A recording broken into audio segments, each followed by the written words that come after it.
इस वीक में काफ़ी कुछ कंपनीज के डिविडेंड भी हैं और हमारे दर्शक जनरली इन शेयर्स पर सवाल भी पूछते हैं। मैं डिविडेंड शेयर कर देता हूं, कम से कम मार्केट गिरा रहा तो कुछ तो राहत मिले, जिन लोगों के पास शेयर हैं उनको डिविडेंड ही मिल जाए।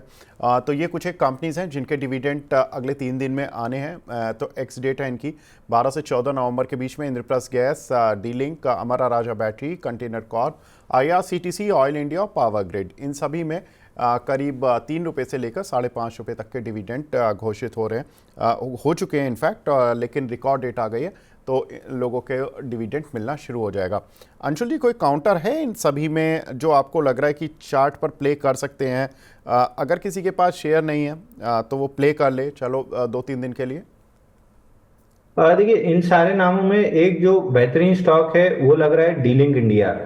डी-लिंक में यहाँ से लगभग लगभग 8 से 10% की अपसाइड बन सकती है।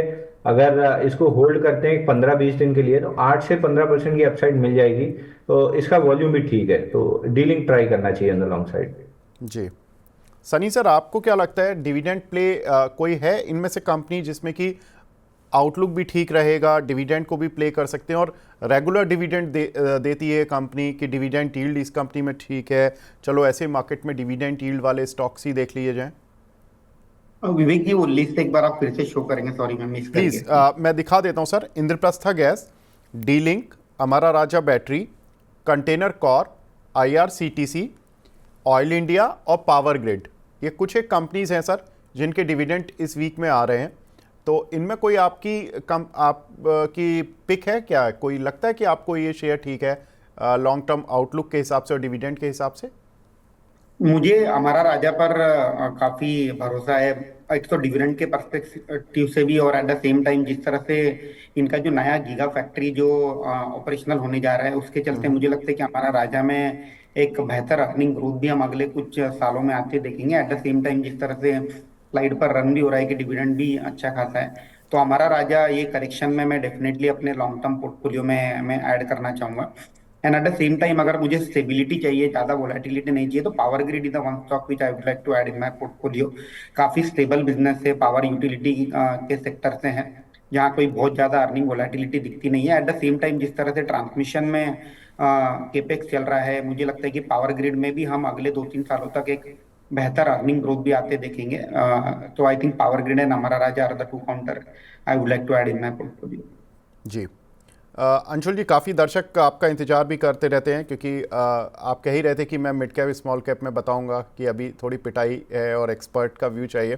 सर, TVS मोटर पर हमारे दर्शक सवाल पूछ रहे हैं, सक्षित गंगवार जी हैं। ये पूछ रहे हैं क्या इसको होल्ड कर सकते हैं, एवरेज प्राइस वो एवरेजिंग भी कर सकते हैं?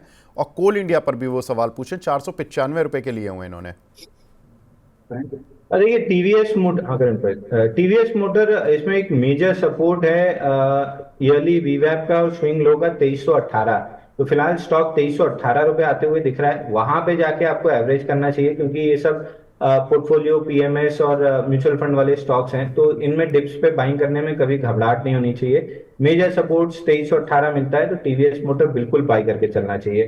स्टॉक हमको अच्छा लग रहा है, लेकिन अगले 1.5-2 महीने बहुत जल्दी से भी ऑटो में वापस से वो स्ट्रेंथ नहीं लौटेगी क्योंकि लार्ज कैप ऑटोज में मारुति, टाटा मोटर, M&M ये थोड़े से वीक लग रहे हैं।